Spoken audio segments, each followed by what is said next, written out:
This is Focus 54, your weekly guide to weekly and real African news, and I'm your host, Jeffrey Mrimbechi. If you've not watched this program, you can still watch repeat episodes of this on our Facebook page, that is ZBC News Online and ZBC TV. We are a very active community, and be a part of that. Now, today we're bringing you a thought-provoking discussion on reshaping travel and diplomacy across Africa, and we've witnessed a groundbreaking development as several African nations have taken a bold step in regional integration and abolishing visa requirements for fellow African countries and fellow visitors. Now, I know a lot of globetrotters out there will really enjoy this, and now you can get to explore certain African countries without any requirement for a visa. Just pick up your passport, get onto a plane, and you're right there, accepted in the country. Now, an historic move aimed at facilitating greater continental mobility, the following countries have abolished visa requirements. Ghana, Kenya, and Rwanda have dismantled entries of barrier, fostering immense potential and transforming the way to travel. Now, if this doesn't inspire you to want to get to those countries and do the same for your country, I don't know what else will. And later in the second segment, we'll be joined by an economic analyst and economist himself, Mr. Tatenda Nyachega, who will be joining us and giving us the economic benefits, the risks, and all of that shebang in the second and third segment, and we'll be diving deeper into it. But before we do that, as usual, we'll take you across the continent and have a look at what's going on in terms of African news. And we touch down in Gambia, where the trial of adulterated syrups affair that caused the death of children last year in Gambia resumed on Tuesday before the Banjul High Court. And the families of the victims grouped up with the AKI Association awaiting convictions. Or the end of the trial was delayed in July and postponed to October after 5 defendants did not attend the hearings. Now, 70 children aged 5 and under died in the year 2022 with kidney failure after taking over-the-counter medications, which we always advise you to have a look at and get recommendations from your doctor. Now, in July, the government's task force in the Gambia announced that it's finding that 4 cough syrups imported from India were responsible for these deaths, and I need to specify the number: 70. And these children were under the age of 5, and the plaintiffs are demanding about $230,000 in damages per child, and that is a far cry from the damage of losing 70 children.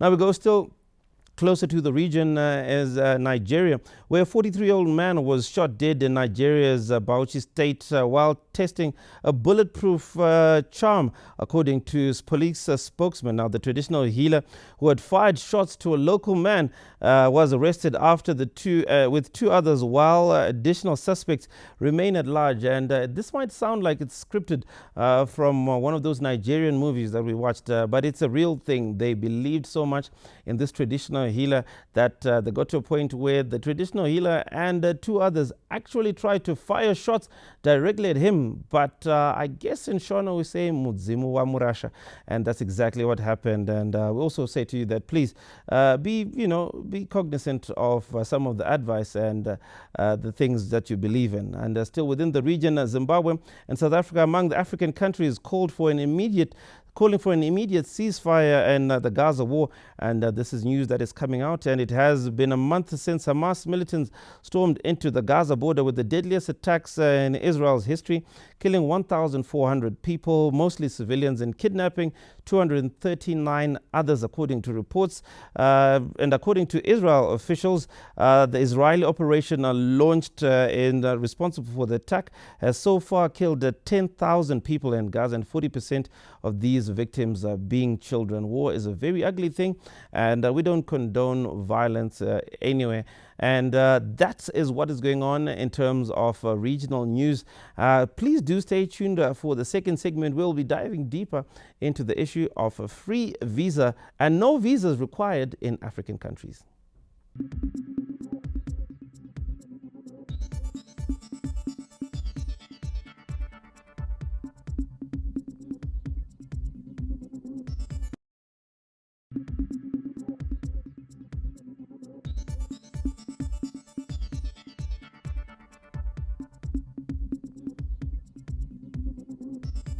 Welcome back to the second segment of Focus 54, and we are talking about these visa-free initiatives that African countries are taking. And as promised, we are joined by an analyst. Our economist and analyst, I need to really say both because the man is both, and we're joined by Mr. Tatenda Nyachega, who will be diving deeper into the core of the momentum of the issue we're talking about, of potential economic opportunities and changes that arise from a visa-free entry. And we're here to analyze that and also touch a little bit on the political positives and negatives of this is Tatenda. Tatenda, welcome to Focus 54. Thank you, Jeff. Thank you, the viewers. You know what?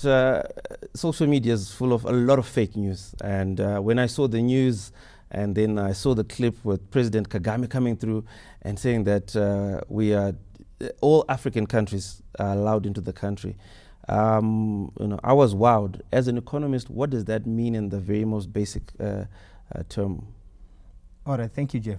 When you talk of visa-free entry as a system, I think this is a system which I would say is now coming into fruition with a few African countries, just like we're mentioning Rwanda.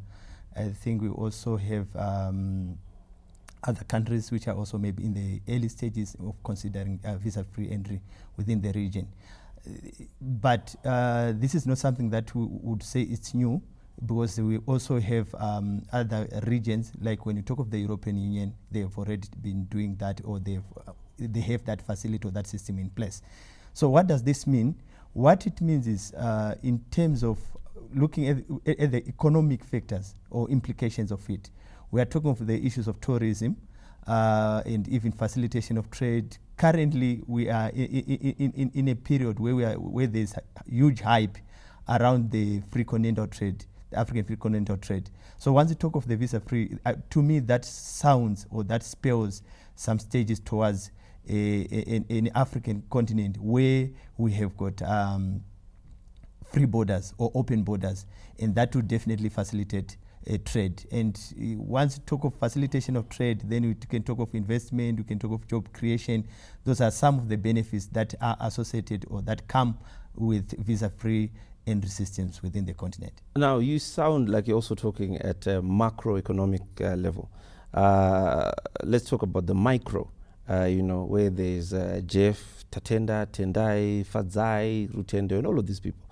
Are you telling me that I can just simply now grab my Zimbabwean passport, hop onto a plane, and I can get into Rwanda without having to notify them that I'm getting there, and we can start doing business? I understand Kenya is also like that.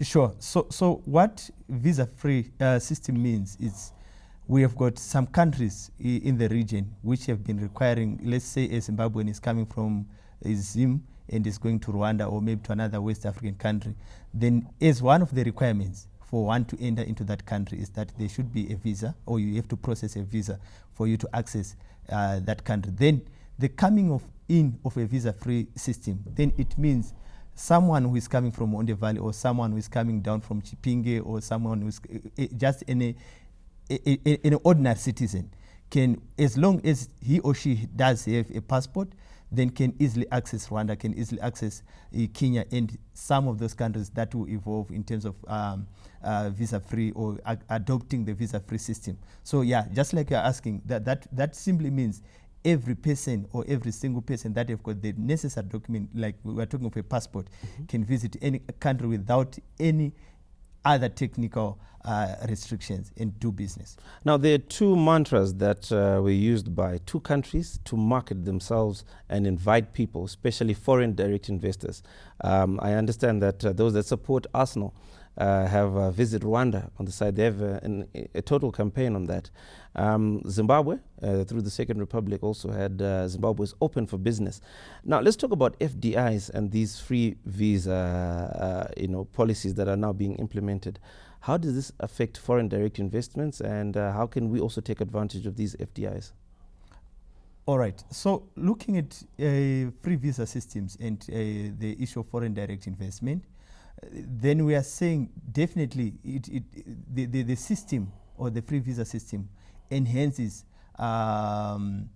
foreign direct investment through what? Then we are saying there's that elimination in terms of the requirements that would require potential investors to move from one country to another country.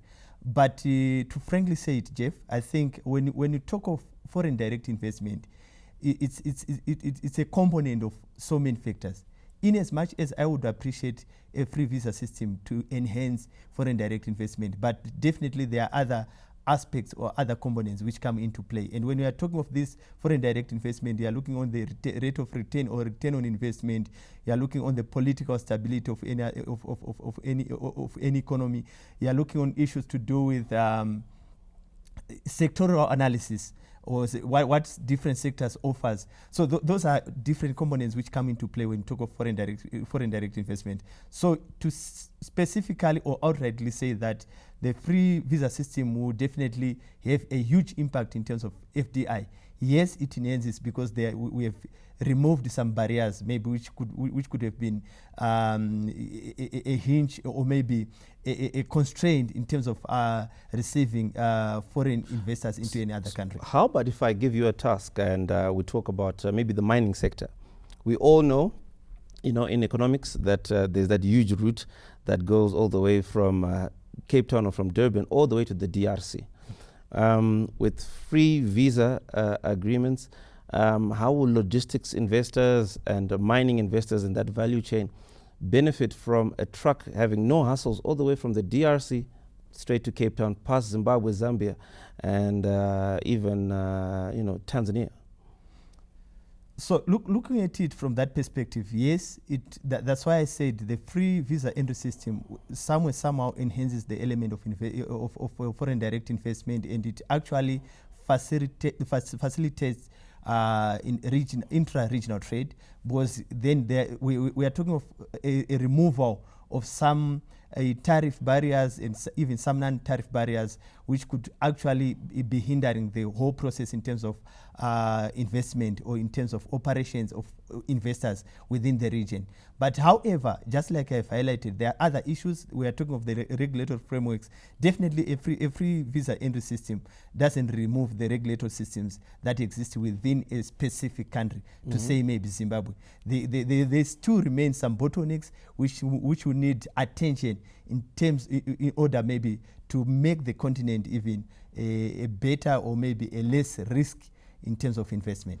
Earlier this year, through the United Arab Emirates government, which facilitated a joint partnership for medicine control boards of Egypt and Zimbabwe. If a drug is approved in Zimbabwe, it's now approved in Egypt. If it's approved in Egypt, it's now approved in Zimbabwe. Will we be having some of these bilateral or trilateral agreements and memorandums of understanding as a result of these free visas? Surely, definitely. I'm sure there exists some bilateral relationships between countries and even amongst the African countries. But what will always define, I think, if you go to any economic regional bloc, like maybe talk of SADC, talk of the African Free Continental Trade Area, then you are asking about the pharmaceuticals or production of those medicines. Then there are some certain definitions which comes along with it, where we look on the issues of the rules of origins. And those are some of the technical issues or crucial issues that would define how the bilateral relations work, because definitely you need to know, yes, this is a drug with certainty. Has it been produced in Zim, so that at least it can gain a free access or free entry into another African country. So those are the issues that then come into play to enhance those bilateral relationships amongst the African countries. I know we might scratch the surface on this one, but what are the political motivations of free visa agreements? Okay, looking at it and talking or bringing the element of the political motivations, I think for every system to work, according to me, then there should be a political will. So when you ask about the political motivations, I think this is the motive or the notion where the African countries are driving towards a single Africa. I've heard of a single Africa or a single economy with a single currency, with a single bank. And a single central bank. Yes, those are the issues that have been in discussion for a long time. And when I begin to see a visa-free entry system being implemented amongst the African countries, then I am seeing some steps towards a united Africa where we've got a single currency, where we've got a borderless Africa. That's what I could say. Well, thank you so much, Tchenda. We'll have to take a short break because at this moment it seems like everything was on the upside regarding these visa-free entries. But remember, Africa still has issues to do with security, bilateral relations, political risks, and we'll be talking about the downside and what we have to look out for when these types of measures are happening. Stay tuned for more. The third segment of Focus 54 is coming up right after this.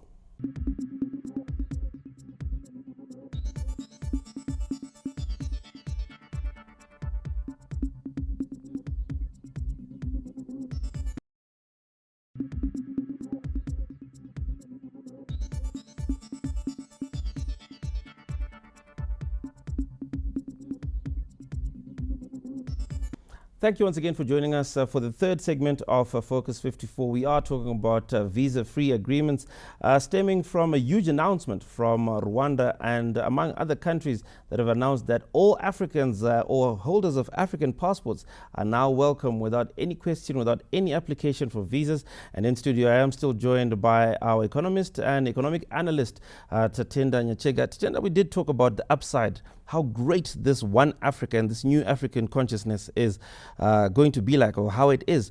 Now, let's talk about the risks attached to this, because you've opened up your borders, you've opened up your economy, you've opened up everything to everyone.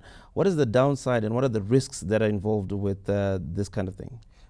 Okay, thank you, Jeff. I think these risks, they vary from or they've got a range depending with the thematic issues that we're talking about. I think from an economic perspective, one challenge that you definitely face is the element of the difference in the scale of our economies. That definitely opening up or maybe having a visa-free entry system being implemented across the African continent, then it means then for small countries or for small economies or developing or what other people could refer to as third world economies, then that might be a challenge in terms of competing with already established countries. When you talk of Africa, we are talking of your Nigeria, you are talking of your South Africa, you are talking of your Egypt, you are talking of your Ghana.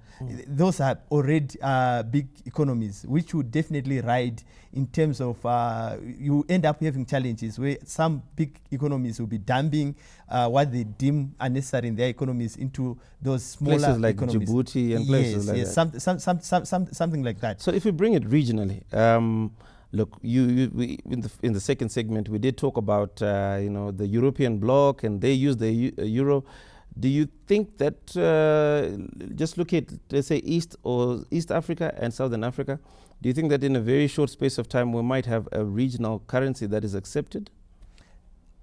I'm sure it's something that have been work in progress for some time, and I think when you talk of the Western Africa, I think they've got their own common currency which they trade amongst themselves, and this is not I wouldn't say this is good news, because it's something which have already been in existence. So definitely, maybe this is something that will scale out to other regions, and maybe in the near future, then we will definitely be talking about our own African currency. But do you see this happening, and which of the regions do you think is most likely to do it? Because if you look at it, Rwanda, East Africa, Kenya, East Africa, Tanzania, East Africa, they seem to be having a little positive thing going on in that region. So when you talk of East Africa as a region, when you talk of Rwanda, Uganda, Kenya, those countries, that's a block which doesn't relate to a long period, but the impact that they have brought on the continent is actually significant. So definitely, if you even go the trading amongst themselves sometimes even their currencies doesn't have borders. So definitely, when you have that narrative in place, it points to East Africa maybe being one of the potential regions or potential section of the African continent where we could possibly see a unified currency operating within their economic systems. And then talking about the political side, we did talk about this in last week's program when we talked about instability in some parts of Africa, the Sahel region one, and then also Central Africa, where we have over 130 armed groups that are fighting in the DRC. How does that impact a unified African economy? And how do FDIs, foreigners from other continents, see this as a risk that deters them or attracts them to the region? So definitely, that's why when we're talking maybe from the second segment, when you highlighted the visa-free entry system as an enhancer for foreign direct investment, to say yes, it's one of the variables, but definitely when you talk of foreign direct investment, the issues of political stability, they are key. Investors, they want to invest in an environment where they know that their investment is secure in terms of. So once you talk of these political instabilities that you're talking about, that are often popping up in the African continent, then that becomes a deterrent in terms of foreign direct investment. Then you also highlighted the issue of, once you also have this free visa entry systems put in place, then there are also issues to do with security. We have heard of the terrorism attacks that have been maybe happening in some parts of the African continent. Those become worrying issues that each nation or each country puts in place, or maybe put at front when you talk of the visa free. Then there's need maybe to have some systems in place that will limit the other negative or the downside risks that are associated with the visa free system. Now, before I let you go, just looking back at home in Zimbabwe, Zimbabwe is, as Zimbabweans, we are known as hustlepreneurs or serial entrepreneurs who are invested in a lot of things. What is your piece of advice to the Zimbabwean out there with the direct opportunities that are there? You can walk in and out of certain countries. What should we do to make money? So my message or advice to Zimbabweans who are innovative or entrepreneurs is that I always, personally, I have this opinion where I say for each and every entrepreneurship or maybe every organization to operate successfully, we are in a digital era, or maybe a digital economy, and we are talking of globalization. But in order for one to fully benefit from the opportunities that are out there, one needs to do enough research. So for every Zimbabwean, in order maybe not to waste your investment across, this is an opportunity which is coming across the African continent, which every Zimbabwean could actually tap into and even grow or expand as individuals or as an economy. But in order for that, or for us to realize that, then one key component that we need to take into place is research. We need to do research about the markets. We need to do research about the opportunities that are out there, so that at least we can limit the issues of the risks that are associated, because definitely, like we highlighted, there are positives and there are negatives that are associated with this system. So should we take a chance and go to some of these countries and see for ourselves the situation on the ground? Because if you go to our airport, our new renovated airport, we've got a lot of foreign people coming through, people from different countries who want to see if this is for real, if Zimbabwe is really saying what is really doing what it's saying. Should we also do the same with these other countries? So to say should we do it, to me that's something that have already been in for place. The Hungary, yeah. Okay, that have been a thing already in place. Mm-hmm. But if you do a quick scan, go to Zambia, go to South Africa, go to other, we are talking of the big economies in Africa, and try to have just a quick scan or maybe a quick research to see which Zimbabweans, or maybe how many Zimbabweans are there and in influential positions. And we are even talking about going beyond the African continent. You see that we've got Zimbabweans who are innovative, who are out there and who are already making progress. So definitely that should be an encouragement. Once we have that door opening even for more Zimbabweans which have been maybe limited because of the restrictions which were in place, then this is a chance for them to explore the African continent and maybe try to make even bigger impact from what they are currently doing within our borders of Zimbabwe. Thank you so much, Tatenda. And Tatenda Nyachega, our economist and economic analyst, just giving us his nuggets in terms of these visa-free agreements. And like he did say, do your research. And if you want to take it from me, I know a lot of Zimbabweans, a lot of young people who have established companies in some of these countries, who have established companies in both our countries. So I think there's a chance for you to, take that risk, and you'll get a high return. And Africa seems to having a unified economic consciousness that is spreading fast, and you should not be left out. And for you never to be left out, always watch repeat episodes of this segment on our Facebook page, that is ZBC News Online and ZBC TV. My name is Jeffrey Murimbechi, and thank you so much for watching Focus 54.